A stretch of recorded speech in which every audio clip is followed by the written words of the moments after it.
And into the north we go. Ladies and gentlemen, welcome back to your favorite podcast, Into the North. As always, it's Don the Jula. And out there in the 204, he was actually the 8th quarterback on the San Francisco roster this week. He just didn't have a chance to get in. Chantastic Corey Chan. And making his 5th appearance, this is the 5th episode we're doing together, our boy Cundo. Make some noise. Cundo. Thanks for coming on again, brother. What's up, boys? First off, boys, what's going on? First off, Corey, how you feeling? I'm feeling fucking fantastic, boys. Yeah. Like absolutely fantastic. Yeah. today. Got a fire under your tail or what? Feel good, bro. Feel good. Feel real good. I like it. Yeah, man. Yeah, man. Feel real good. How you doing? Man, getting by. Working. I hear you. Day job, night job, family job. But everything's trending upwards, so I'm very happy. And I'm glad I'm glad we're able to do this episode tonight. It's I've been DJing a ton. I've been working on all kinds of stuff, and I'm like, man, we've only done one episode in the new year and it's almost February. I'm glad we're here. I'm glad we got the boy Cundo back out. Yes, sir. Yes, sir. Because we made it a point, right? Preseason, dead smack in the middle of the season, and now with the Super Bowl on our doorstep, we bring back the boy Cundo. Cundo, how's it going, buddy? Oh, it's going good, man. Yeah, you excited for tonight? We had a great NFL season. It sucks that it's ending. Can't wait till next season already. Absolutely. It's all good, man. We got some mediocre leagues in between, man. You know what I mean? We got the XFL coming in again. We got the USFL coming in. At least got something to watch. You know what I'm saying? But it ain't this. It ain't the big tamale. It ain't. Yeah. Definitely not. Yeah. So the season is at its end, and we are at the Super Bowl. And now thinking back on the other episodes we did, we talked all kinds of grand, sweeping insanity in those first episodes. Hell yeah. I believe the majority of our playoff picks missed, which is good, which is nice. Yep. Yeah. But before we get into the Super Bowl, I guess hats go off to Cundo. His was the only team to make the playoffs. Yeah, listen, I didn't think we would make it that far, to be honest with you. No, I was very surprised with our coaching. I think that's what got us there. I'm not a Daniel Jones fan, to be honest with you. I hope we sign Saquon. I think that's really what we need to do. I think we're going to end up signing Jones, unfortunately, just because he brought us there. But I think really what got us to the playoffs was our coaching. It was just phenomenal. Vegas has Brian Daboll as the odds-on favorite to win Coach of the Year, I believe. Unless it moves to Shanahan, but I think it's Daboll. You gotta give your defense some like respect too, though. Like they stepped it up for sure, man. They definitely helped the team out a lot this year. They did, but they were below average, I think. They were like 29th in the league in pass defense. Okay, well, on numbers they weren't that good. They were good against the run, but they made Justin Jefferson disappear in a playoff game. That just comes down to coaching, right? I just think Kirk Cousins was just bad. That's my opinion. Yeah. Kirk Cousins was just bad. Minnesota was just bad. There was nothing special in that game. They did not show up. But everyone was expecting that. Jefferson, though. Yeah, for sure. Yeah. Well, that's one of the special points of the season, right? Justin Jefferson getting to, 1,700? No, 1,900 yards. First in the league. 1,900 yards. Mm-hmm. I think it was the second to last game. They triple teamed him all day. They're like, you're getting nothing off of us. There's only like one receiver I've ever seen be able to catch balls being triple teamed is Megatron. Like there ain't nobody else that was, you know what I mean? Like that man was not human. Human. Megatron was a different breed altogether. But Justin Jefferson is of this new generation. He's a very, very, very special ball player. Surprising with his team, Devontae Adams had a huge year. He turned out amazing. He started off yards. Started off real shit because we had the conversation about this man in the beginning, like when we first started talking football with us together. He was doing nothing. He showed up and he was garbage. Not exactly. Seriously, he did nothing. He did nothing in the first few weeks. But there's a reason for that. That didn't just happen. What happened was they were trying to throw the ball too much and they were forcing it to Devontae Adams. and they knew it was coming. As soon as Josh Jacobs got up and running, he won the rushing title, I believe. Once Josh Jacobs started being productive and they had to play the run, Devontae Adams, his season exploded from there out. Yeah, fair enough. Yeah. I remember last time Cundo was so mad. Why do you think Devontae Adams is so fucking good, bro? But it's the truth. I was with him on that. I was like, this guy's playing trash, man. He ain't catching shit. Yeah, but he ended up coming through. Yeah, he did. He did. But did. I mean, I was very disappointed though with the team overall. I mean, they should have had such a big year, and they just. I mean, Renfro got injured. Mm-hmm. They had some key injuries. On defense. Carr won't even be there next year, I don't think, right? No, Carr's going to be with like the Jets or something like that. I heard Rodgers to the Jets, maybe, man. There's a big quarterback carousel that if one domino falls, a bunch of them are going to start falling. Yeah. Luckily, Daniel Jones isn't a part of that. Either Daniel Jones gets money from the Giants or he goes looking. No, I think we're gonna sign him. Unfortunately, Carr's going to leave and go to either. A lot of people are thinking the Giants. A lot of people are thinking maybe the Texans, depending on what kind of coach they get. Mm-hmm. But it looks like it's going to be D'Amico Ryans, I believe. So that's not going to work. A lot of people are saying it's going to be Rodgers to either the Jets or the Titans. Yep. And then if Brady leaves, Brady's going to leave Tampa and then go over to either Miami or maybe take the Oakland job, the Vegas job. I heard today Miami's passed on him, man. Yeah, but everyone's going to say they pass until they have a real chance, and then they're going to be like. And I just really hope Miami toughs it out with Tua because fuck Tom Brady. I didn't want to open up this can of worms, but I'm going to. Who's going to stay in San Fran? Well, it was supposed to be Purdy until he got hurt, and now they're like, fuck, we have nobody. Brady is a massive contender for San Francisco. Next year you have Trey Lance. Trade him. Purdy. I think they're passing on Lance, dude. I really do. If you're gonna roll with just like a maybe, then you roll with Purdy because you have him for $700 this year, $800 next year, and like $850 the year after. Draft. But do you not think that he's not gonna want to go to a team and be a starting quarterback? Brock Purdy? He will be the starting quarterback. Yeah. He will be there. You think he's going to win the job? You think he's going to win the job over Trey Lance? They're going to trade him too. They're going to trade Lance and trade Jimmy G, and they're going to get whatever they can for it because that is going to be able to facilitate them going to get another big gun. How they went to get like McCaffrey, you know, maybe a guy like Orlando Brown becomes available next year, or maybe not. No, they don't need a left tackle, but like you know what I mean. You could get a big dog on the O line, or maybe another linebacker. If I was San Fran, I would go after another running back. Because McCaffrey's not reliable. He's injury prone every year. No, they have Mitchell. They have Mitchell, but he's hurt too. San Francisco is the most unlucky team in football this year. Yeah, man. Someone's like, have you ever seen a situation where you have to go with your fourth stringer? No one has ever played their fourth stringer in the NFC Championship game. Like this is the craziest shit that ever happened in football, or one of them. To see Purdy come back in and unable to use that arm, I'm just like, why is this boy here? Sit him down. Yeah, but McCaffrey takes the snaps. Yeah, they should. Oh man, I don't know. Debo, McCaffrey, or Debo? I felt bad for them. Debo. Put Debo in at quarterback. Yep, put Debo in. Yep, call it a day. They should trade Trey Lance to the Patriots for Stevenson.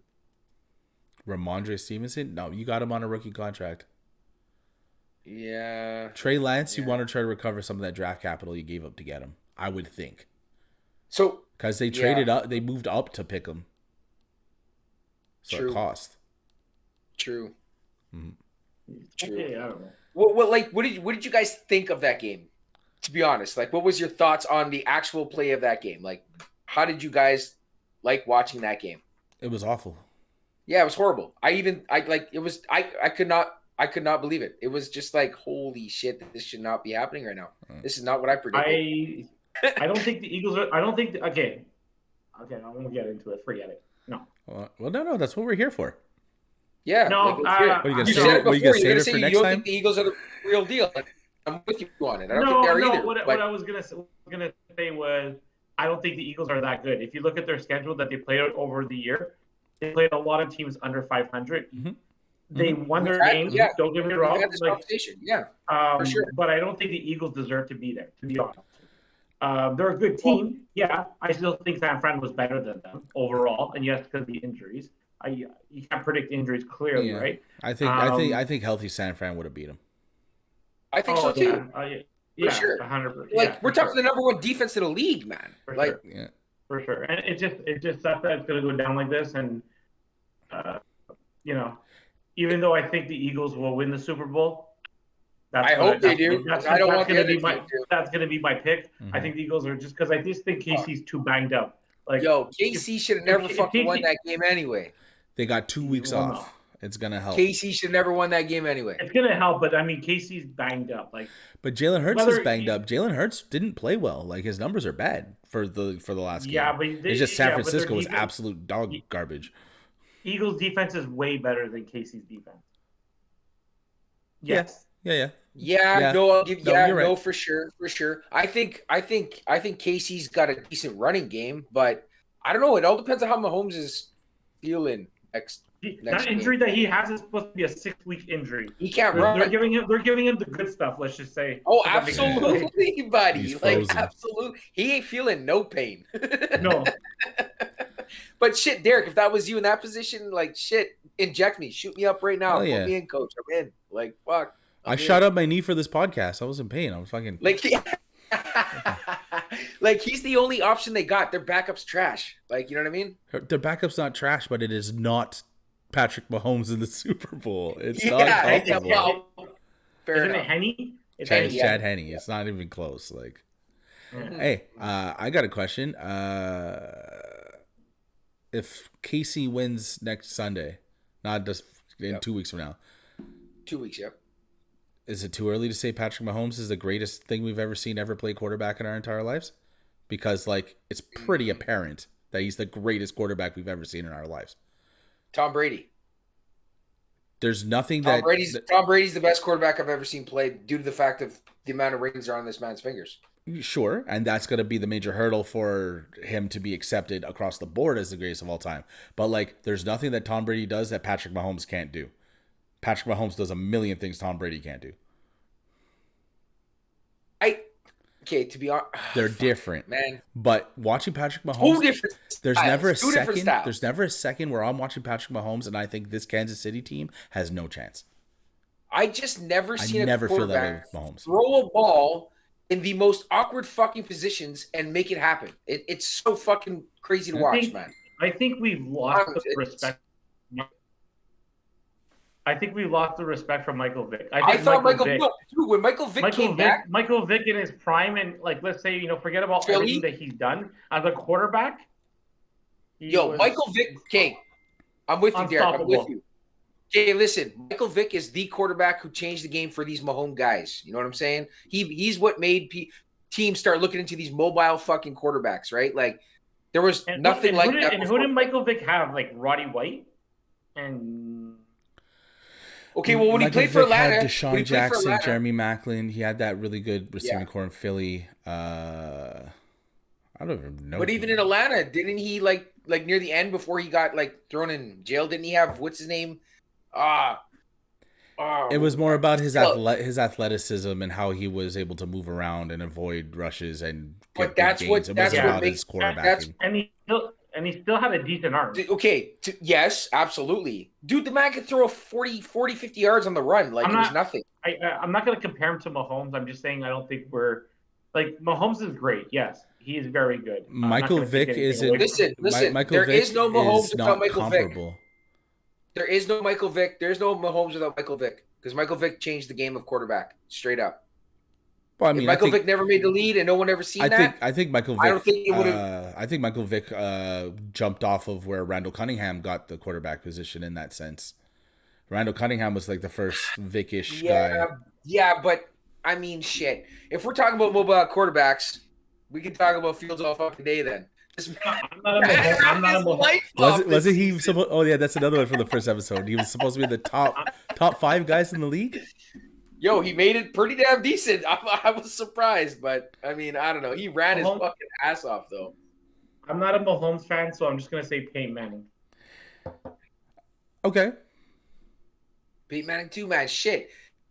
Like Damn, no doubt. Like we've I seen think Peyton Manning. I think some if Peyton great Manning quarterbacks in our days. if For Peyton real. Manning had Randy Moss, I don't know Hold what would up, happen. hold up, check it. Like literally, we got to see the end, like the last what 5? I think it was 5 years of like a Steve Young era, which was phenomenal to watch. Him and Jerry Rice together. To me, watching Steve Young with Jerry Rice was unbelievable. Like that was exciting football back then for the Niners. I mean, we can go back. I mean, seriously, like Aikman was deadly to watch play. He was, I don't know, he's got to be in the top. Did fucking any of 10. these guys run McGrath. these super complicated, super triple motion, Yo, it sounds super intense offenses that Patrick Mahomes runs? All I gotta say is, Can I ask you a question? I don't know, Grant. It's tough. Grant, the game changed. Too soon. Grant, the game's changed. Like you can't compare players back in the 80s and 90s to today. I'm not. It's not comparable. It's not. What That's you are, why you're saying is Mahomes one of the greatest quarterbacks ever. That's not fair. I think it's already obvious that he's the best to ever play quarterback. He just has to win to cement it. He's got to build up another. We got to see what he's like in 5 years, man. People were anointing MJ and Gretzky dead in the middle of their careers. Why can't we say Patrick Mahomes is the best thing we've ever seen? Because he's not. It's like saying Connor McDavid is the best player ever.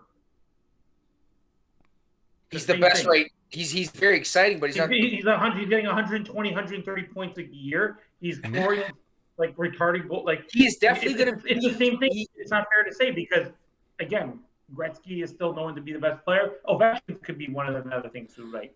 You know, I'm just bringing up like it's a different era of hockey. It's in different. I don't even think era. I don't think era really matters. I just think it's what you've done with that time you've been in a league. That's what to me determines if you're fucking great or not. You know what I mean? That's how I see it. I don't know. He's been a starter for 5 years and he's been in the AFC Championship for 5 straight years. Won 1 Super Bowl, lost 1 Super Bowl, and lost 2 of those AFC championships to Tom Brady. He's not the greatest. He's not the greatest quarterback I've seen play in the last 20 years. I'll tell you that right fucking now. He's not. I don't think he's the best. I don't think he's the best quarterback. I think he's a really good team. Dude, with Tyreek Hill, Kelsey. How do you not win with that, right? No. I'm saying he did it for 4 years. The thing is, he's able to get it to those guys. That's all that matters. Who gives a fuck who it is? You know what I mean? Who cares? Like. Obviously, he's making those guys a lot better too, though, with his ability to play ball. No, absolutely. I'm just saying, man, he's got to build up more of a legacy, man. He's not there yet. I think that's fair. He's not there yet. I'm asking the question, like, are we at the point where we're ready to put him right up there? I'll even say in the last 30 years, I don't think he's the best quarterback. For real, I'm serious, man. Not that I've watched, but that's my opinion. That's just what I'm saying. Like he's a top 5. He's a top 5 for me. All right, cool. I just want to see where you guys are at with that because Cowherd was making a case for it today. I'm like, okay, let's see what the I know. I seen that shit too, man. Yeah. I would take Drew Brees over him as a quarterback. Forget about winning champion quarterback. Drew Brees was phenomenal. For one game at their best, I would take Patrick Mahomes. Like Kurt Warner was deadly too, though. Because he's flashy. It's because he gets it done. He wins games you don't think he's supposed to win. He does. I'm not saying he doesn't. Absolutely. I'm not saying he doesn't. I'm just saying that again. He's flashy. He's in the spotlight. Brees was just a simple quarterback that threw freaking 60 yards down the field. An undersized quarterback too. He was like 4 foot. He was 4 foot. He was like 4'11" or something. Yo, dude. Like I honestly think Aaron Rodgers is a better quarterback than fucking Mahomes. I'm not gonna lie. Like as a legacy, as his whole entire career. Like I don't like fucking Rodgers because that man ruined my team's chances multiple fucking times. Your team ruined your team's chances multiple times. Don't blame that on Rodgers. The Bears are the Bears. This man, actually, I just remember fucking one kick. Fucking Eagles got us in the playoffs. Yeah. One fucking kick. The double that doink. Kicker's nowhere to be found anymore. Fucking nowhere to be found anymore. Anyway, I think Rodgers is a better quarterback right now just because of what he's done in his career. Like he still has to build up more for him to be. I'm not saying he's not gonna make it that way, but he's definitely gonna be in the next 3 to 5 years. This man's like he's gonna be everywhere. Like he's gonna have some insane numbers. Like he's far from over. That's for sure. Like I think it's fair to say that he still has to put some big numbers up onto his resume to be in that conversation. But I'm sitting here watching him right now, and if it only improves from here, I don't think that'll be too much of an argument anymore. He reminds you of the Steph Curry of like the fucking NFL. You know what I mean? Yeah, the archetype of the new era. Yeah, Yeah. Also, like, you don't think that John Elway, Dan Marino. Not Elway. No, for Marino, sure. maybe. Like, Marino was insanely talented, and he never won anything. Yeah, I mean, at the AFC East. There's a lot of there's Troy Aikman. Aikman was he was on an incredibly stacked team. He was good. Doesn't matter. Everything around him was incredible. Come on, we were talking about that with Mahomes, bro. Mahomes got a stacked fucking team too. He's throwing to B- guys, Juju and Valdez Scantling, and that's not Michael Irvin, who was in the Hall of Fame. Juju is B-. Really? Yeah. Juju? C+, I don't know. maybe. He's an A for sure to me, man. But anyway, no, he's not a top 50 receiver. Yeah. Neither is Valdez Scantling. No, I mean that's right. No, he's like a top 20. Juju? Fair enough. Probably. We have arguments trying to push Jefferson down to like 8 or 9. Remember last time we were on here? We were arguing so many guys that Jefferson was in the mix with. Juju's not even close to any of those guys. All I know, it sounds like next time we got. You couldn't say top 8? Justin Jefferson? Top 8. Yeah. Yeah. Because you have, in no order, Cooper Kupp. DeAndre Hopkins is probably below him, but he's in that conversation. You think Cooper Kupp's a better wide receiver than Justin Jefferson?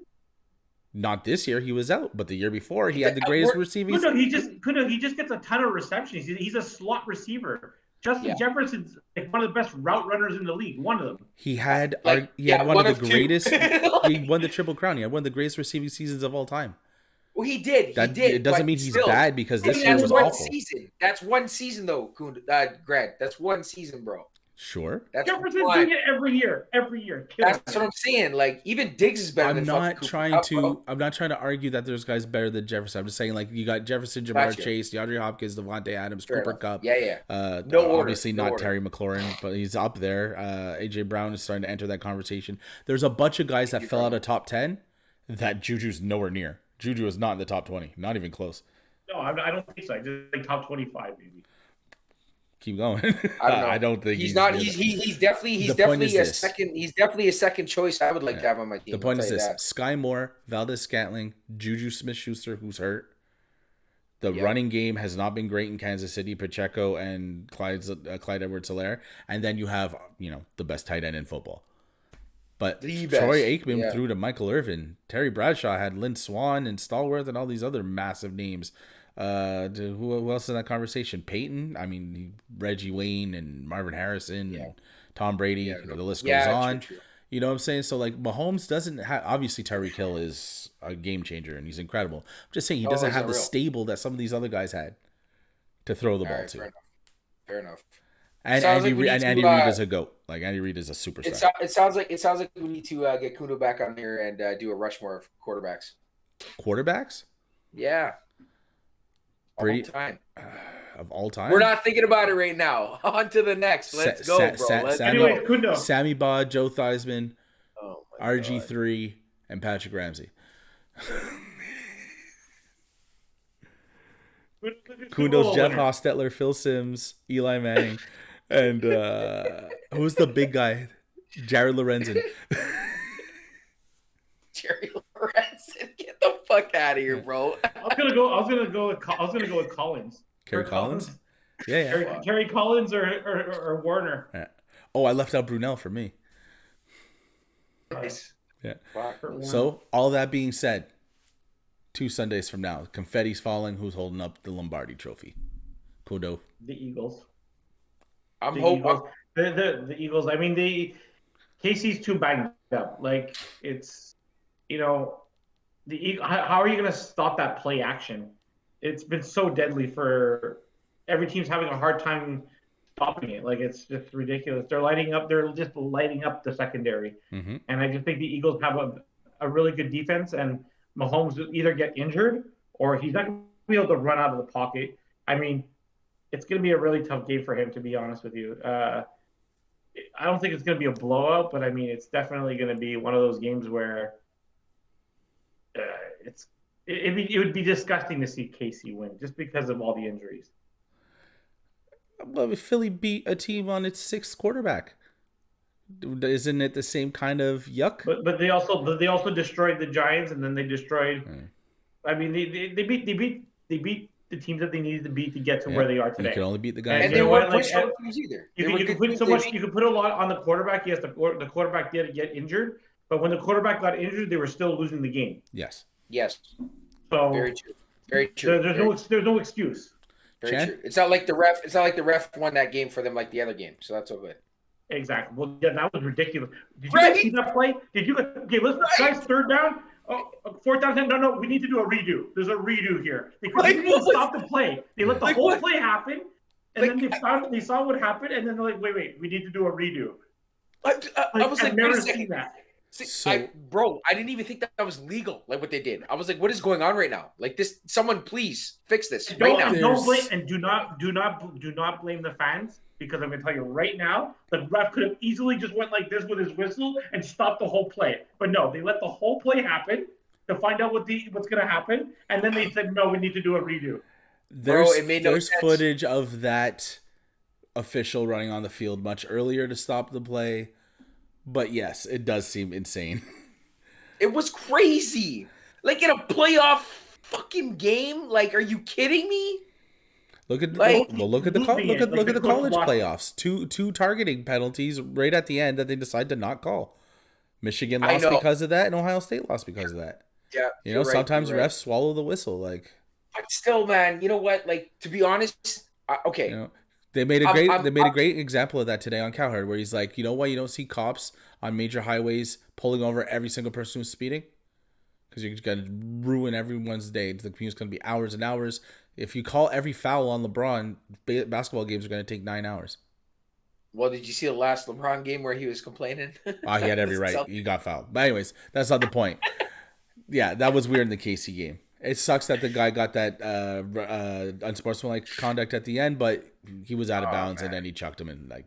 Oh yeah. I'm trying to wonder why. That was exciting to see. I'm not gonna lie. I'm trying to wonder why Cincinnati didn't get Chase involved so much. Like, he's their best receiver, and you figured that they would. He was non-existent. At least give him the receptions to make a play. Burrow didn't have the time. Non-existent. Well, no, he hooked up with Higgins a couple of times. Yeah, but I mean, maybe they probably schemed for it. I mean, he is one of the best receivers in football. Like, you got to scheme for that. Apparently, they were double teaming them at the end of the game, double teaming Chase, double teaming Higgins, and going man up across the board, and they were letting a 3-man rush get to the quarterback, and it was working. Fuck. Yeah. So Cundo, you got Philly, yeah? Crevier, who are you going with? That's a good question. You're going KC. You like Mahomes. Look, like, I mean, pull his penis out of your mouth. Objectively, all the pieces are there for Philly to win. Okay. I just don't feel like they have any type of magic on that team. I think it's a very hard-nosed, disciplined, run the ball, grind it out, win football games team. I don't feel like there's any magic there. And I feel like there's magic with Mahomes. So my head's saying one thing, my heart's saying the other. I talked all this shit. I'm going to have to go with Kansas City. All right, cool. I'm rooting for Rihanna. That's why I'm watching the Super Bowl. I'm not going to lie. Halftime show, I'm looking forward to it. That's a fantastic really don't like any of these teams. I really don't like any of these teams. I don't care who wins. I really don't. It doesn't bother me. It doesn't affect me. I really, really am rooting for Rihanna. I could care less who wins this football game. And because I have the American feed, I'm going to watch the commercials too. So Kundo's going to need to shoot up his knees to dance for halftime. I want to give a shout out to Steven Plomino. He put $100. He put $100 on the Eagles at the beginning of the year, 2,000 to 1. Oh wow! Oh, must be nice. Yeah. So and he predicted the Eagles to win the Super Bowl. That's pretty crazy. Well, here on into the North, we like magic and legends, but we love money more. So let's cheer for Stevie P to win that 2 Gs. Let's go. Let's go Stevie P. Let's go Stevie P. Yeah. That's wild, man. Shit, crazy. Holy fuck. So Rihanna's gonna look great and kill it at halftime, and hopefully it's a competitive ball game. Yeah, man. Yeah. Pretty sure it will be. I'm hoping it's not no blowout. You know what I mean? I think it's gonna be an under. I think it's not gonna be a lot of scoring. Maybe we'll get I don't know. Maybe we'll get like a Janet Jackson remake or something. Rihanna's movie will pop out at least or something. No, because we wanted to come back. We wanted to do every fourth year or something. So she does that. So that was a wild halftime show. There's something that I wanted to bring up and ask you guys about. Now, obviously, Washington was a non-issue. They barely missed the playoffs. They sucked in the middle. It didn't matter. The Giants lost in the first round. They're going to have an okay pick.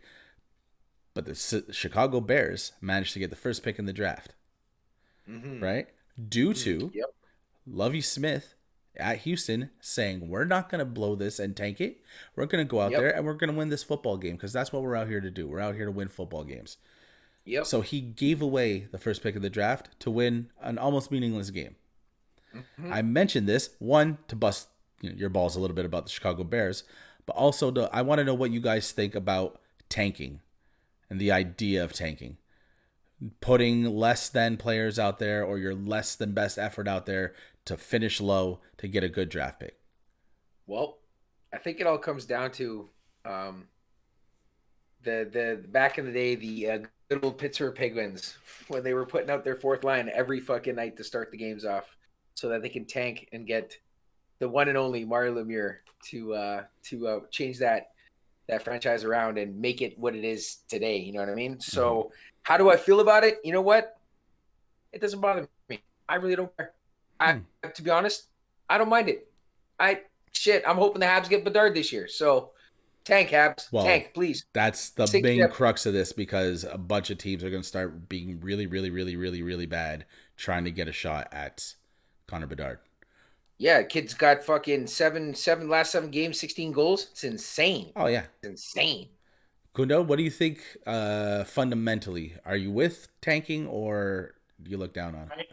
I don't think that it exists, to be honest with you. Oh, okay. I think that hot take. I think that teams when they know that they're not going to make a playoff push, they do everything in their power to release cap and to release money and let their younger players play. And that's the reality. Whether they succeed or they don't succeed, that's the outcome of the team. But every kid that goes out there to play, you're talking hockey specific. They want a job.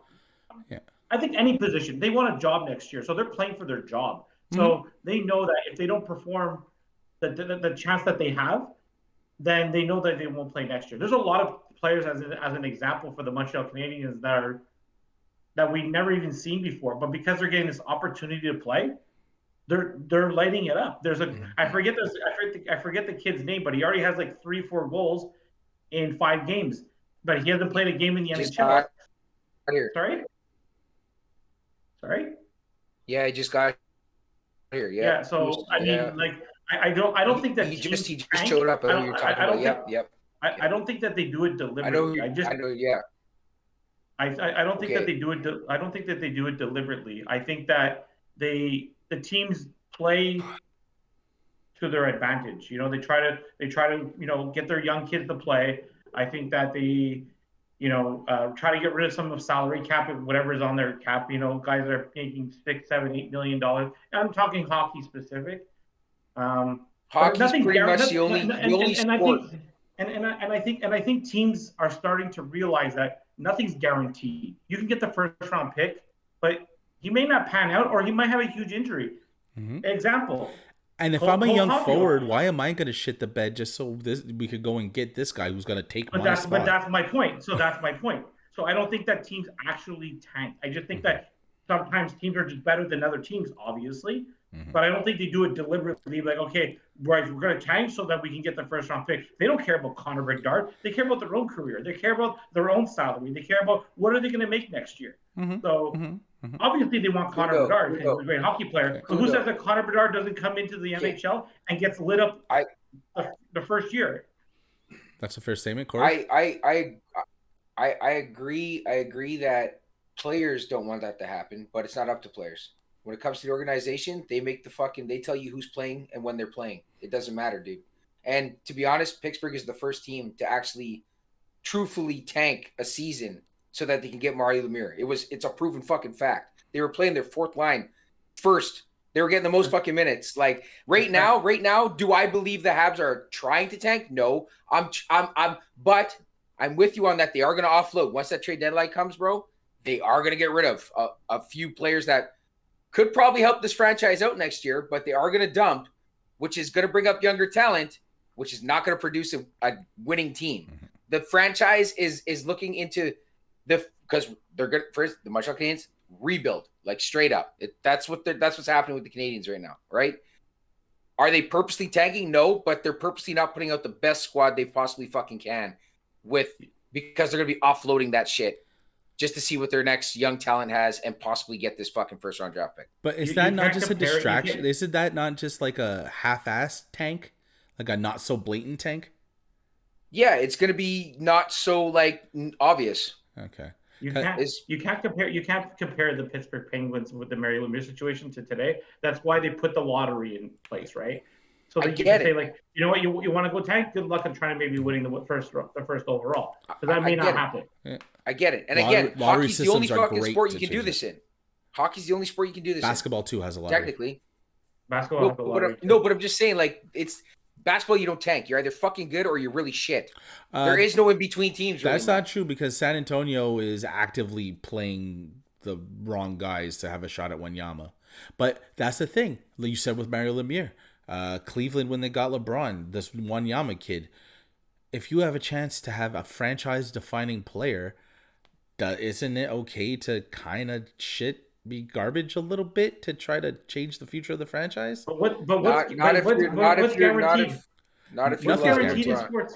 Nothing's guaranteed. So what's the point? Yeah. Look at the Edmonton Oilers. You're right. Look at the Oilers. They had 3 number 1 picks. Only 1 pick. Keep going, buddy. Keep going. Yeah, keep going.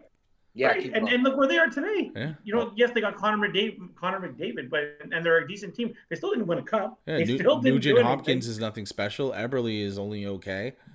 Taylor Hall was, I mean, he's in the league, but he's been traded 3 times. He's only playing for the best team in the league right now, the Boston Bruins. I think Yakupov was the number 1 too. Yeah, and he's not even in the league anymore. So I mean, nothing's guaranteed. Yes, Bedard's supposed to be the next best. He's gone. He's in the KHL. He's been in guess what, guys? Guess what? Shane Wright was supposed to be the best thing too, and he got dropped down 4 spots. And Slavkovsky is not an NHL player right now. He needs to be in the lower levels, building his game. Right, but Connor Bedard is a very special hockey player. Connor McDavid. He's gonna be better than fucking McDavid. I'll tell you that right now, straight up. I'm telling you right now. I'm sorry. I'm sorry. He's the next up and coming McDavid. I'm telling you that right now. I don't think he's gonna be better than McDavid. So okay, man. McDavid didn't even put up the fucking numbers he did in juniors, bro. That's what I'm trying to tell you. But McDavid didn't put up his numbers, man. But Corey, McDavid's doing it in the NHL, dude. Okay, but I'm just trying to say, like, McDavid didn't put up the numbers this kid's putting up right now in that level. So fucking coming to this level, this kid should be fucking doing better than McDavid. Is all I'm trying to say. I just think this kid is special, and he's gonna fucking change a franchise. He's like a player you pick up with like a Sid the Kid or a fucking OV or a McDavid. He's that leader that you bring to that team to change that fucking franchise around. He's gonna be that kid. I'm like 99.9% of it, and I'm pretty sure this fucking country is backing me on it too. I'm almost sure. Imagine we get to June and he's like in the top like 5. Like he slides for some crazy reason. He's gonna go to Arizona. Likely. And it's only because fucking Buttman's gonna make it happen. Fuck. That's what pisses me off about the NHL and fuck the Arizona Coyotes, man. Commissioner Gary Bettman is not a friend of the show. People like fucking Paul Bissonnette, Biz Nasty from Spit and Chicklets. I hope you're listening, buddy. Like, tune in. You're a fucking like one of the major reasons why like how do you fucking like the Arizona Coyotes? Like, I just don't understand that franchise, man. I just don't understand it. That hurts my brain. Like 5,000 seat rink. What a fucking joke. What a joke.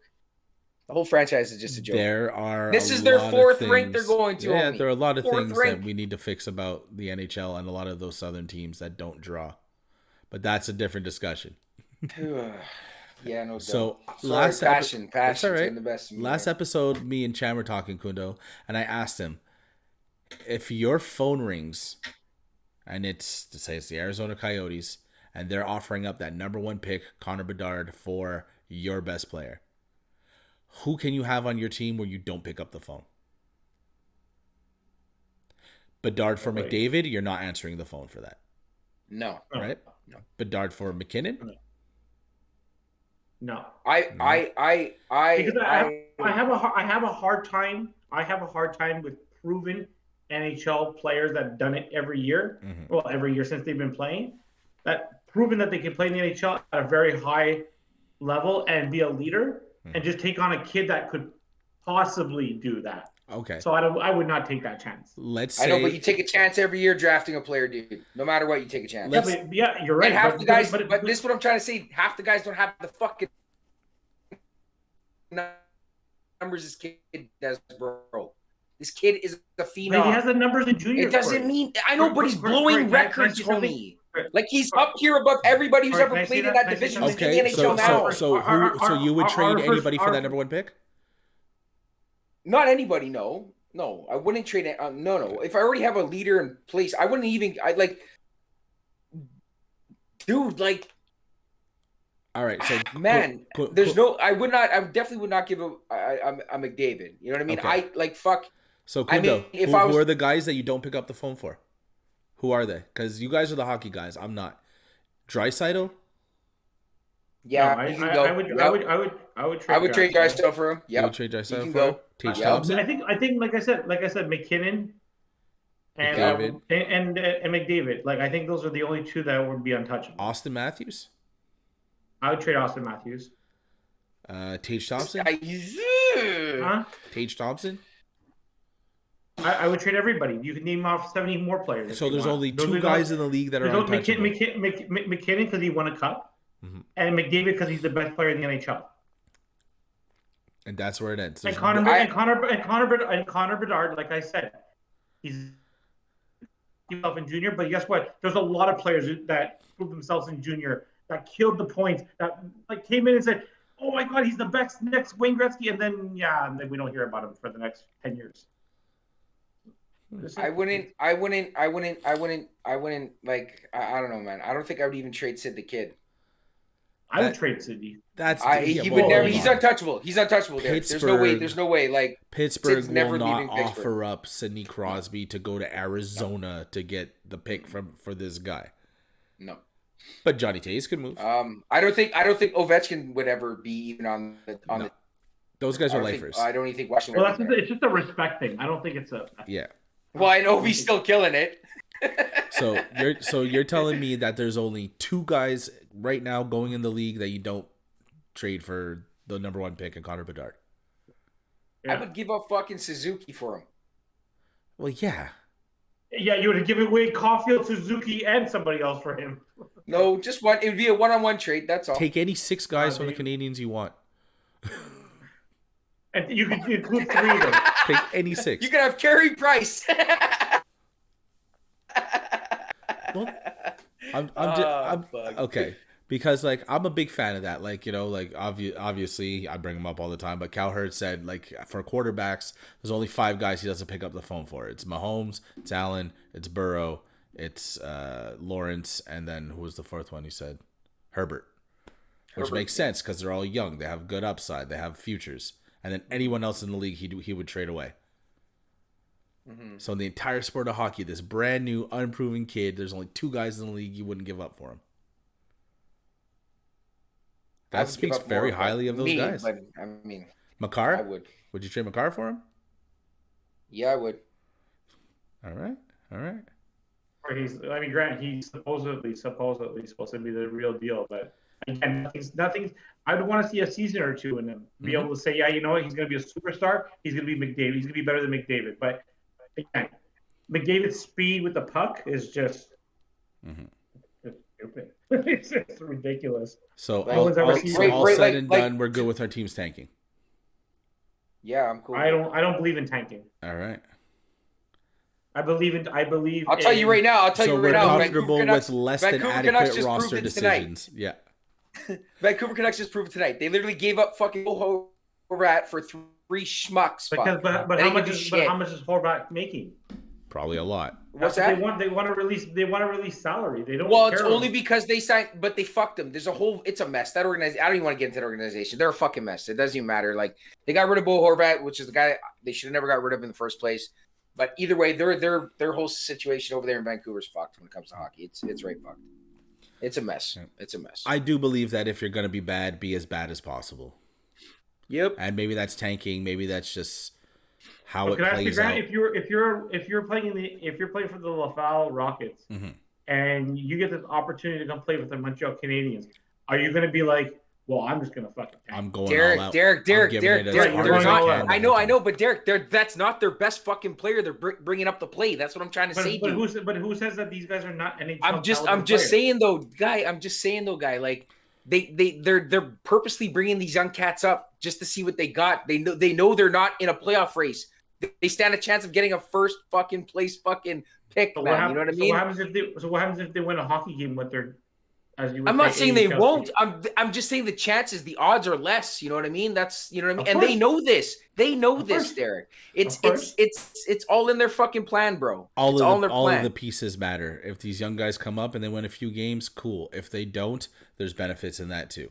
So there's so much for losing that first round pick because your team is winning. Yeah. Right.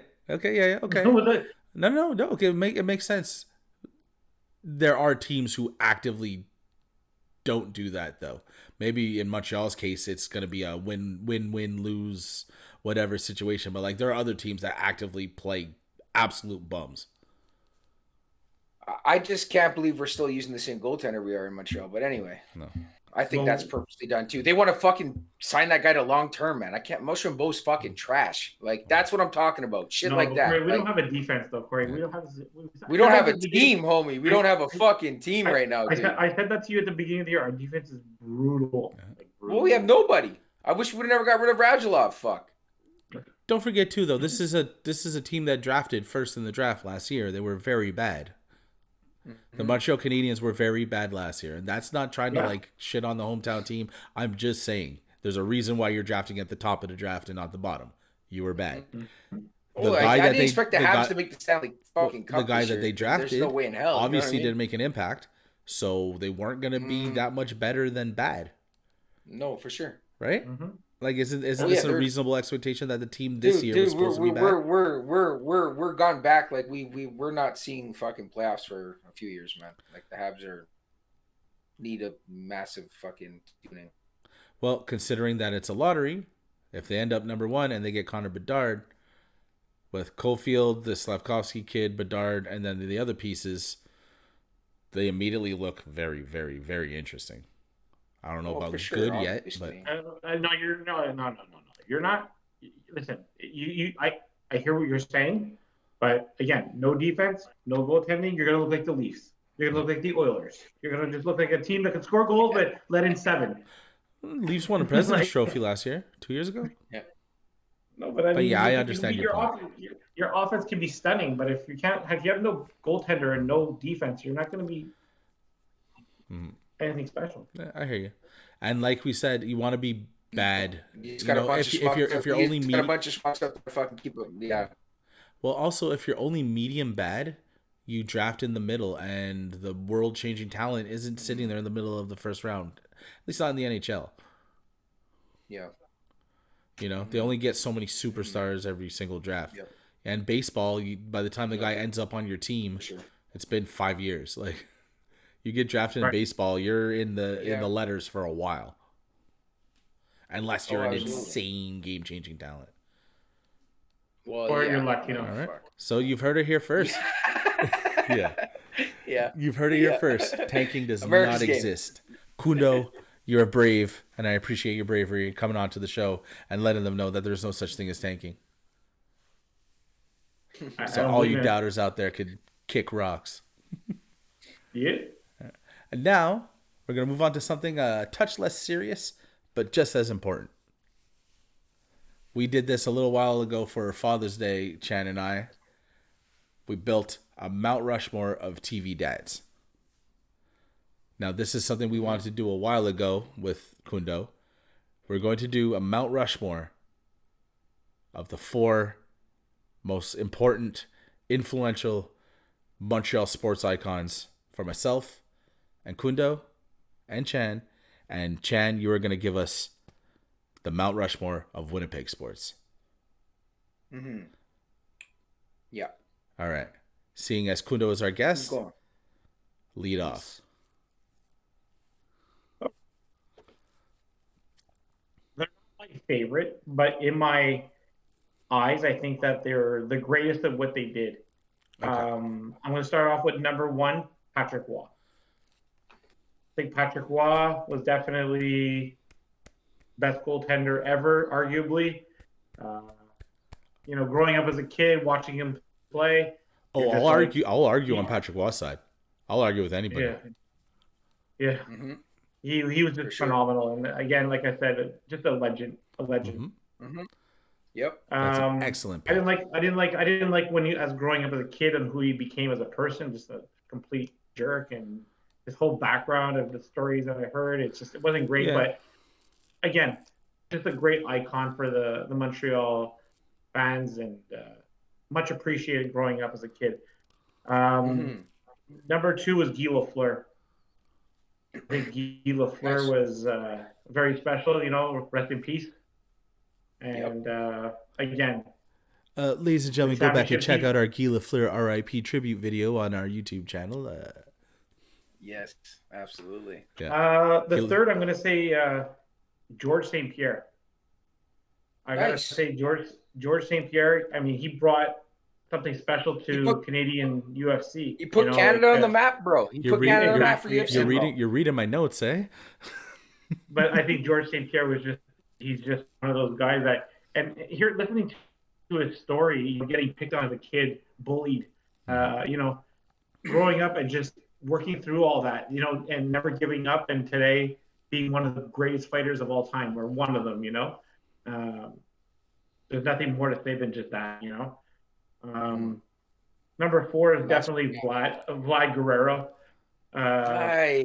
Guerrero. I like that, buddy. That's a good pick. Fuck, that's a good pick. Vlad was he just changed baseball together. From him swinging the bat, he made it exciting again, man. Come and see a game, From him swinging the bat after the balls hit the ground and still hitting a home run, just goes to show you how much power this guy had. He had the most weirdest fucking swing in baseball, bro. It was odd. Everyone loved him. Everyone loved him in Montreal, and it was just great. The last one. You already did. That was your 4th. You did 4. And this is my last one, right? No. Yeah. GSP, Vlad, Guy, and Pat. Yeah. So this is my last one. Yeah. So here's a question. No doubt. That was your last guy. You did Patrick Waugh, Guy. GSP, you did 4, right? And Vladdy. GSP and Vlad. That's your 4. You've done your 4, bro. That's what you got. That was top 5. Sorry. Yeah. 4. Now here's a question: how it's like when you talk about the greatest Montreal people, you could just put 4 Montreal Canadiens up there and be done with it. Yeah. You put Maurice Richard, Yvan Cournoyer, Guy Lafleur, and Jean Beliveau. But I didn't get a chance to appreciate them because I never watched them. Yeah, me neither. Right. So why would I put somebody that I don't know? Yeah, well, that's the thing. We didn't really have access to those guys. We had a little bit of Guy Lafleur and Pat. And Patty Roy is the last superstar Montreal ever had, right? Mm-hmm. Yeah. I was going to say Jacques Villeneuve because I thought there was a 5th one. I was going to say Jacques Villeneuve, but yeah, Jacques Villeneuve's, yeah. I mean, I'm not personally a fan of him as an F1 driver, but if you talk about his presence in Montreal and going to the world with his talent or whatever, absolutely. Yeah. He's definitely up there. But so you hijacked almost my entire list because you picked all the guys I was going to pick, except for one. So Patty Roy for sure. If I'm going to eliminate Patty Roy because you already picked him, that's tough. It would have to be the Rocket. I think if you're talking for hockey, who's the biggest, most, the name, the face, the presence that makes the most noise? Like Maurice Richard is basically Babe Ruth. The guy, the city rioted for him, man. You know what I mean? He's the Rocket. Like he was, for sure.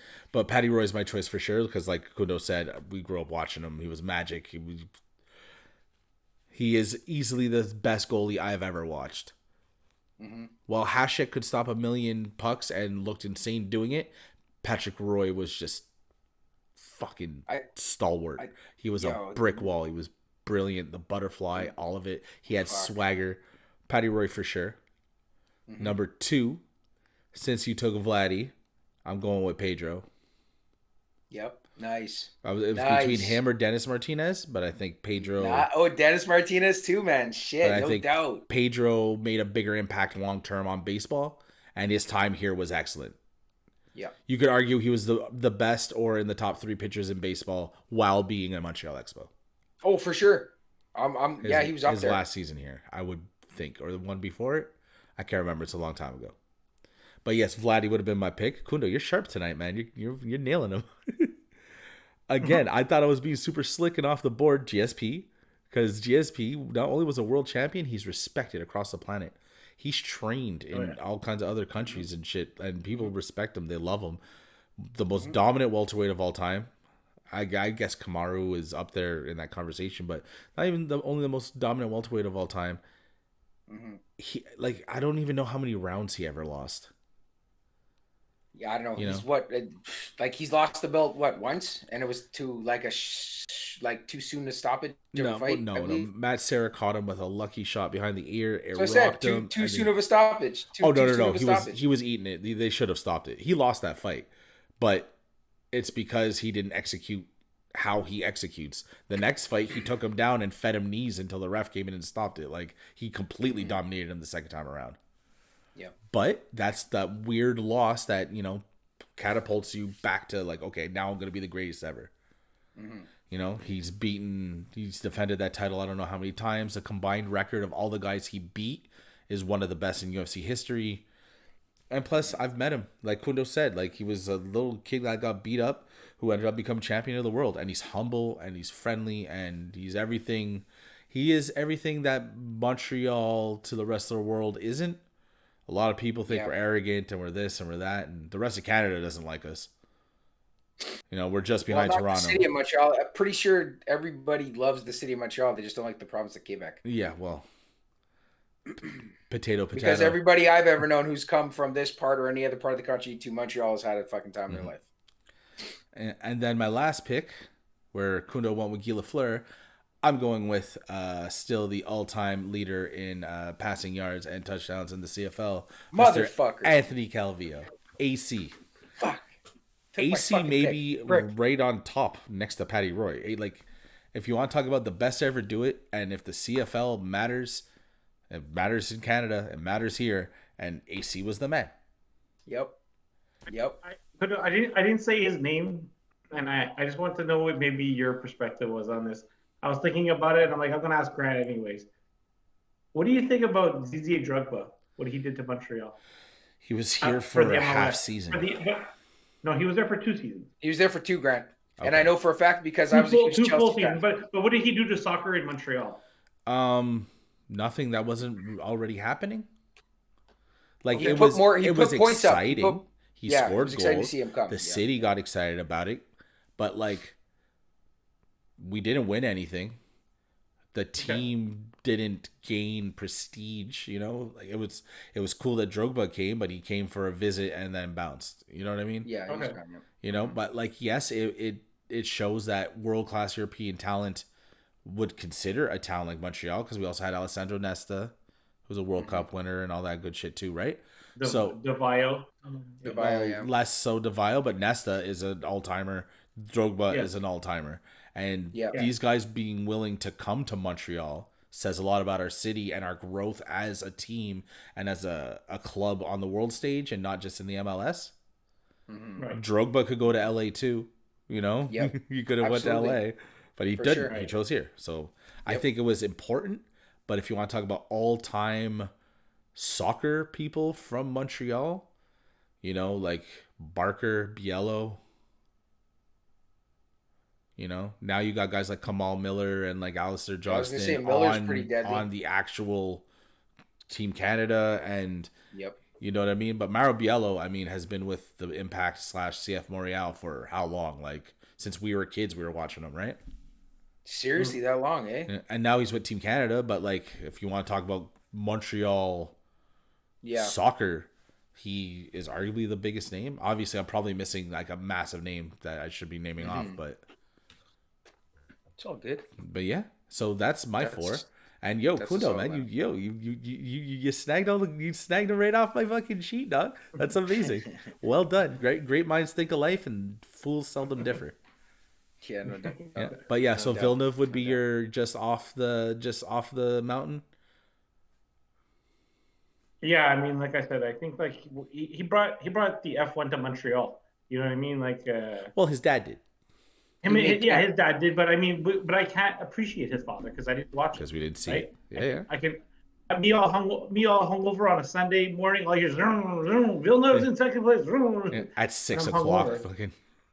The British Grand Prix. 1997, boys. 1997. It was that, or I was watching mini putt in the morning with freaking. Sunday mornings, Coronation Street for me, but. Nice. Chan, who's in your Montreal top 4? Okay, well, I'm going to start off with Gary Carter. That's an excellent choice. One of the greatest oh man, the city fucking loved him. Like, loved him, man. There isn't a bad thing mentioned in Montreal about Gary Carter. I feel that like we're just a shade young to truly appreciate him. Because I remember him more as a Met. You just talked about fucking Richard. And I'm just talking about the hype we know about. That's different. What year did he retire, Carter? 80. No, I don't even know if I was alive. I think maybe. No, it was even 90s. Yeah, Carter left the Expos to play somewhere else and retired. The Mets. Cundo. Yeah, the Mets. Exactly.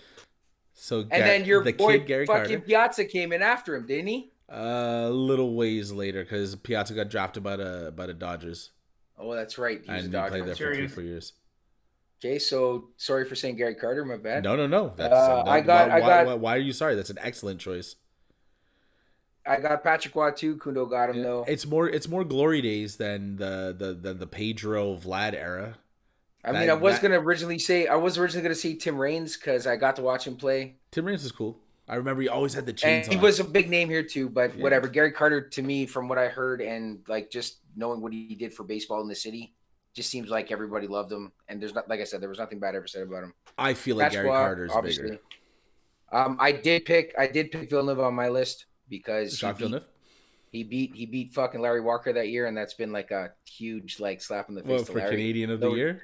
No disrespect, because that's the year Larry lost to a car.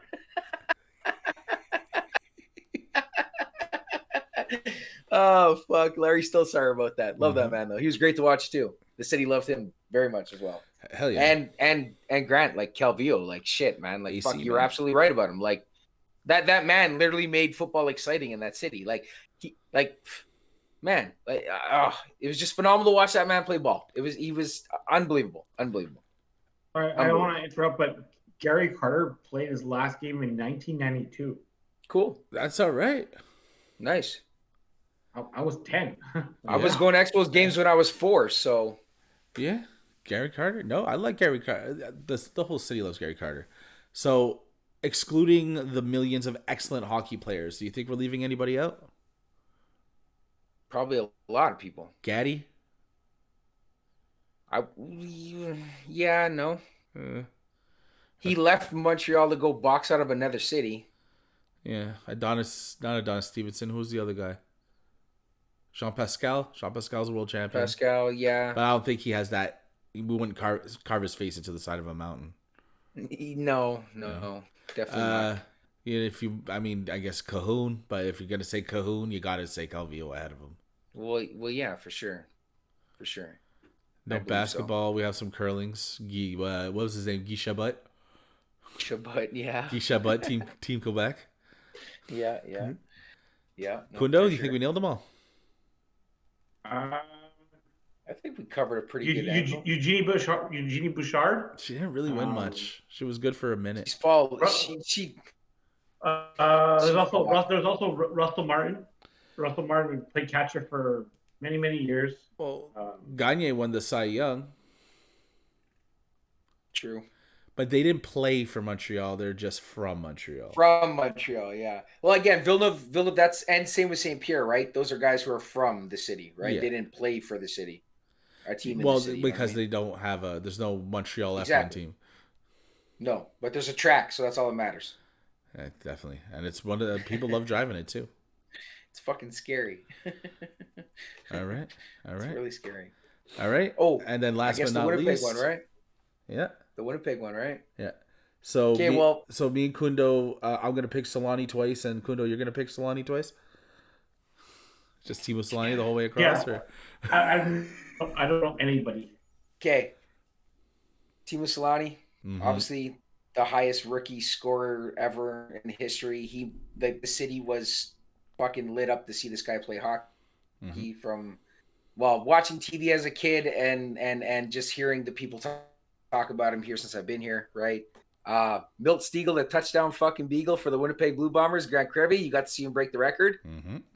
Yep, we were at that game against the Montreal Alouettes. Oh yeah, that was good. That was a good night, man. That was a good night. Montreal came out in the fourth quarter. People weren't feeling it. Oh yeah. I was like, Grant, shut the fuck up. That was good though. That was good. Yeah, man. I gotta go with a man who the Winnipeg Jets have cherished since the day they drafted him first overall. Ducky, Del Howardchuk. We have a statue that we just put up for him. R.I.P. to him. One of the greatest Jets to ever touch the ice, to be honest. I think he's the most I think after Timu, he's the most known name. Yes and no, actually, because the next guy I'm about to mention changes that. Oh, yeah. Before the Jets were in the NHL, we were in the WHA, World Hockey Association, and a man named by the name of Bobby Hull, R.I.P. to Bobby. He is just lost him today. To have the most. He's known to have the most points as a Jet prior to NHL, obviously, but even still, actually, he still has the most points as a Winnipeg Jet. They called him the Golden Jet back in the day because of his style of play. I do believe he's the man who was the one who came up with, or maybe not came up with, but perfected the curved hockey stick when it first came out. He did a lot for hockey. That was McSorley. I could have sworn that was McSorley. Yeah. No, McSorley just got nailed. He's gonna just slash the stick in the head, bro. Yeah. That's for sure. So I looked him up. Before we did this, and he scored 603 goals in the NHL and another 300 in the WHA, which puts him almost at 1,000. Yep, which is insane. He won 2 Hart trophies. He left the NHL to come to the WHA, bro. Yeah. Yes. I didn't. He was a member of the Summit Series team where we played against the hated USSR. Yep. Did just a little bit off topic, but did Keith Tkachuk play for Winnipeg? Absolutely. He was drafted by them. That was his first team. Yeah. And then he was a mainstay for the Coyotes for a little while when they moved. Nope. St. Louis Blues, buddy. St. Louis Blues. Mm-hmm. How do you play for the Coyotes? You're thinking fucking Shane Doan, buddy. The last jet from the first Jets. No, Corey, I think Grant's right. I think he did play for Phoenix. He was a St. Louis Blue man. I know, but I also know that he played for Phoenix. If he did, he went there after the Blues, because I know he went to the Blues first. I don't think he traveled. This isn't me flexing my brain muscle. This is me remembering one obscure fact about Keith Tkachuk. I was a Coyote. You're right, though. He was a Coyote. Yeah. Bobby. I know he retired as a Blue. Yeah. So Bobby Hull. Did Winnipeg? Where did Winnipeg go after the first time when they left? Coyotes. Arizona. The only time they were. There you go. So he was a Coyote. And then they absorbed the Thrashers. You want to hear something crazy? 1996, the year they were moving, they had Habby Boulin as their goaltender. They had, I think Keith Tkachuk was still there. Solani was gone already, though. Shane Doan was just new to the team. They played the Detroit Red Wings in the first round of the playoffs and lost in Game 7. And the next fucking season, they left. They got moved. All because of the ownership here, man. Like, the ownership here fucked that team, that organization over big time. The story that I've been told from everybody that lives here is he asked the city that if you guys raise this much money, I'll keep the team here. He fucking sold it anyway, even though they fucking raised the money. Oh. This is an organization that sold Chris Draper for $1. Crazy this shit, is man. Horrible. Crazy shit Yo, back it's in the tough. day, It's dude. tough out there in the peg. Yo. Yeah, the Jets are doing good right now, I guess. They're on a bit of a slope, but at least they're heading to the playoffs. It's looking like. Look at Blake Wheeler. Like he's like a god in Winnipeg. No, not there was. You know what, man? He got his C stripped, which was good because he's playing better hockey right now. Right now, Kyle Connor's the god when it comes to players here. Kyle Connor is the ultimate fucking hockey player that we got right now. Is it the biggest C in the league? It's the biggest C in the whole fucking world. Fucking Shorzy. A couple more facts about Bobby Hull. He was the first player to ever score 50 in a season. Nice. Mm-hmm. No. Yep. Impossible. Wasn't the Richard thing 50? Richard got 50. No, sorry. I think it was the first one to go 50 in 50 games. I think Richard was the first one to get 50. Okay. If I'm not mistaken. Because I read it today. Right. It was something about that. And he is one of the...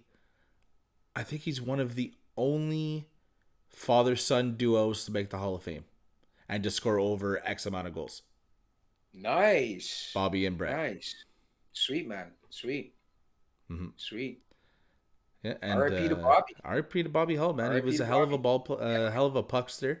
He was on that Soviet team. That team against the Soviets, man. That was something special. No doubt, for sure. And I just found it crazy that I found out today that he left the Chicago Blackhawks to come to a different hockey league to play for the Winnipeg Jets. They paid him $1 million. He was the highest paid player in that league, bro. And back in the 60s, man. Like, what the fuck? That's crazy.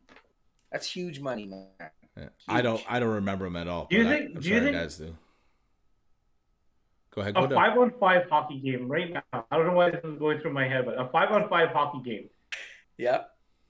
Guys in the night, if you could pick 5 guys in the 90s to today, 5 guys, who do you think would win? The guys from today, the best guys from today would beat them. Well, the speed is just different, dude. When it comes to hockey, the guys are tougher, I think. Yeah, no, but they'd outskate them all day long, bro. Yeah, sure, like guys back in the day were hacking darts and drinking while in between periods. No, bro. I don't know, man. You think I was just thinking imagine Joe Sakic, Brett Hall, Peter Forsberg. Oh, yeah, I thought you were talking Steve Yzerman. No. Yeah.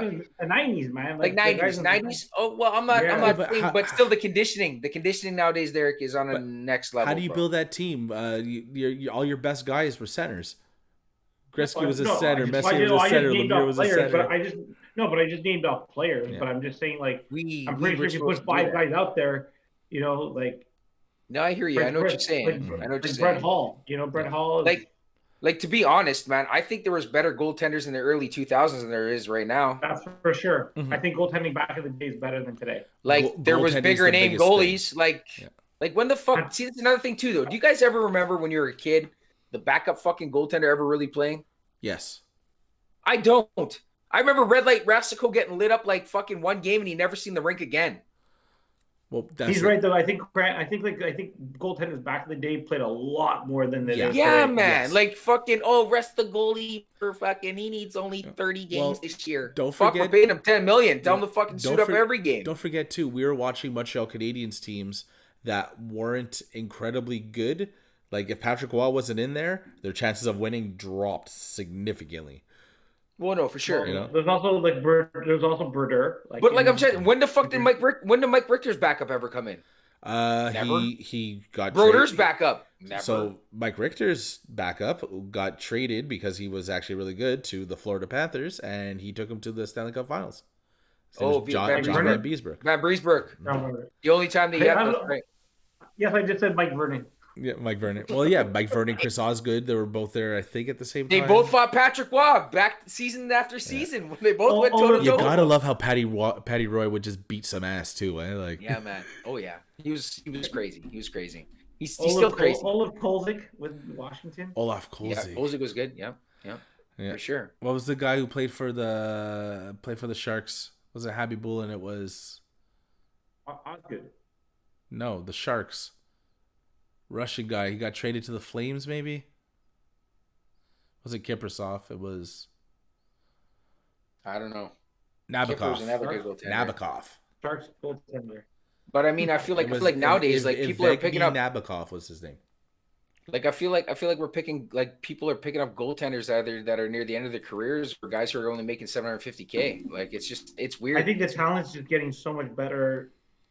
Like forwards, the forwards are getting so much talent that goaltenders are not able to like. Like I'm fuck. I'll play beer league.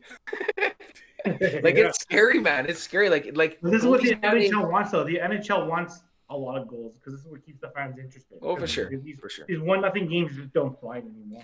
Well, it's because fighting's gone. If fighting was still in there, there'd be fucking. Who cares what the score is? Yo, that Montreal defenseman likes to fight though. And he's good. Wi-Fi. He's really good at it. Wi-Fi. Yep. I don't even know his real name. Something. It's Jack Eye. I think his name's Jack Eye. Yeah. Have you met him? Zekaj. No, I haven't been in the checkpoint much. Oh, okay. Yeah. Okay. So cool, just a quick touch on your 4.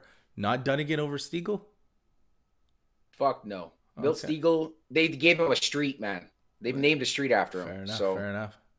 Like, dude, everybody knows Milt Stiegel, the touchdown beagle, man. Come on now. Fair enough. And I met him too. He's fucking super awesome. I'm a little disappointed we didn't get my boy Chris Jericho in there. I'm just saying. Oh, Winnipeg's favorite son. Shit, I never even thought about Jericho. Fuck me, man. No doubt. He is literally though. Yeah. He literally though is definitely a huge name here, man. Like huge. Mm-hmm. Huge name. Yeah. Slipped my mind. Let's hope Winnipeg keeps pumping out stars and we could retouch up this list next time around. Yeah, no doubt. Yeah. So yeah, hats off to Bobby Hull. We'll see you when we get there. We lost another great one. R.I.P.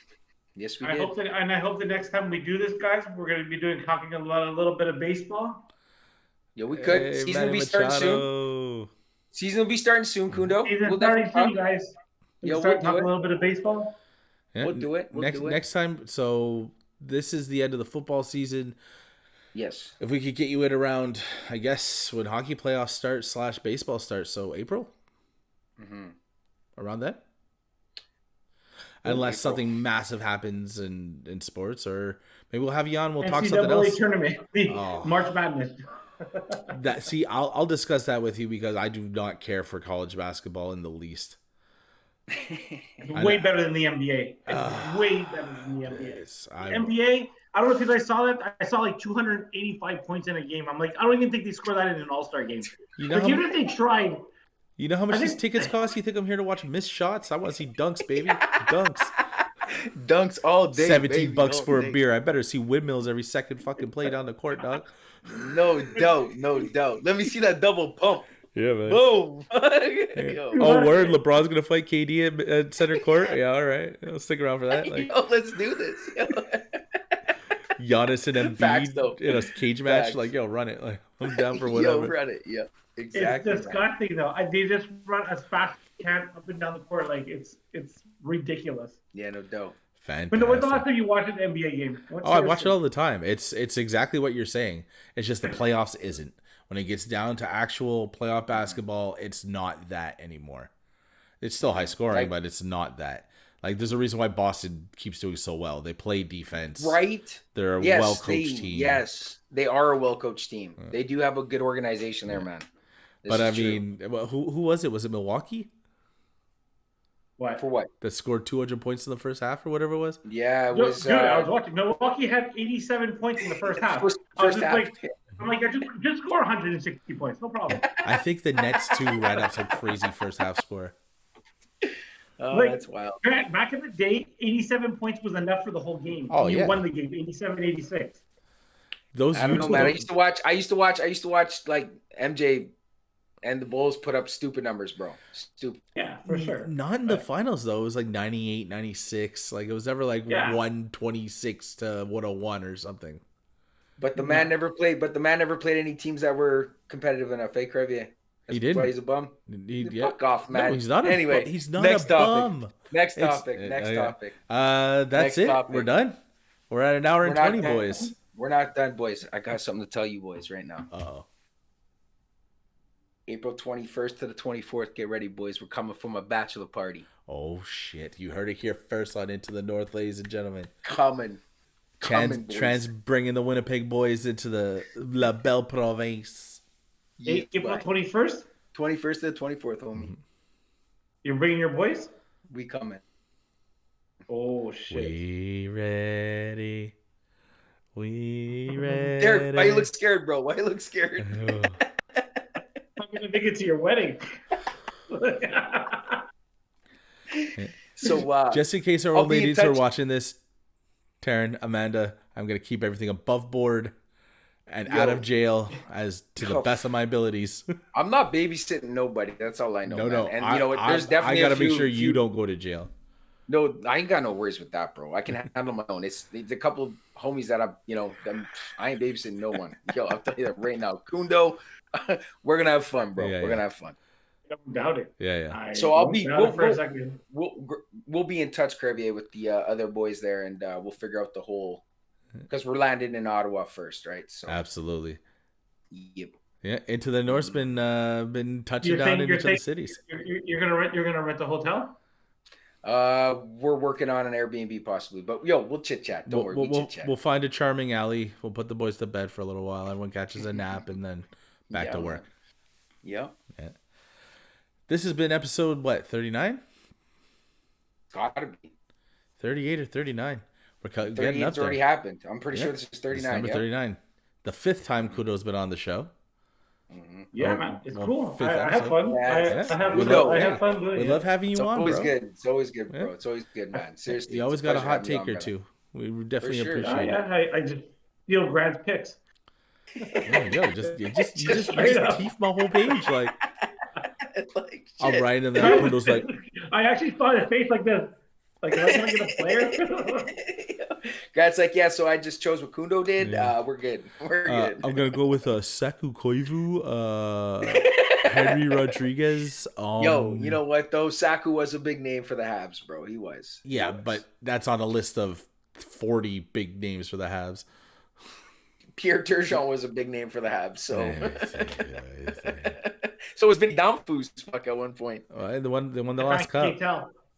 Can't tell, yeah, man. Brian Bellows. And the list goes on. On. I could have put one guy on both lists, but he wasn't really a big name, but he won a cup with the Habs. Who's that? Fucking Mike Keane. Mike Keane. He's from Winnipeg, played for the Manitoba Moose, and he played for the Montreal Canadiens. He won a Stanley Cup in '93 with you boys. Wasn't there a big time Montreal boxer? Wasn't there a boxer? What's his name? Arturo Gotti, Lucien Boutte, Jean Pascal, Adonis Stevenson. Yeah. I was gonna put a boxer from Winnipeg too. Donnie Lalonde, the Golden Boy they call him. He fought Sugar Ray back in the day. That's all right. Yeah, man. He actually put Sugar Ray up to the mat, but Sugar Ray came back up and put him to sleep. Yeah, well.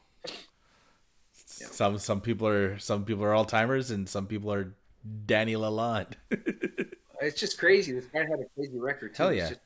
George Chuvalo, I think he went to a decision against Muhammad Ali when Muhammad Ali was up here during NUM. That's right. Yes. Mm-hmm. Kundo. Yep. You should a little bit off. No, well, it is off topic, but you should try to rent a suite where Corey's dad's staying. Because let's do the end of this and let's talk about this right after we're done. I thought we already did. I thought this was the end of it. I thought we have to stop. We haven't done our.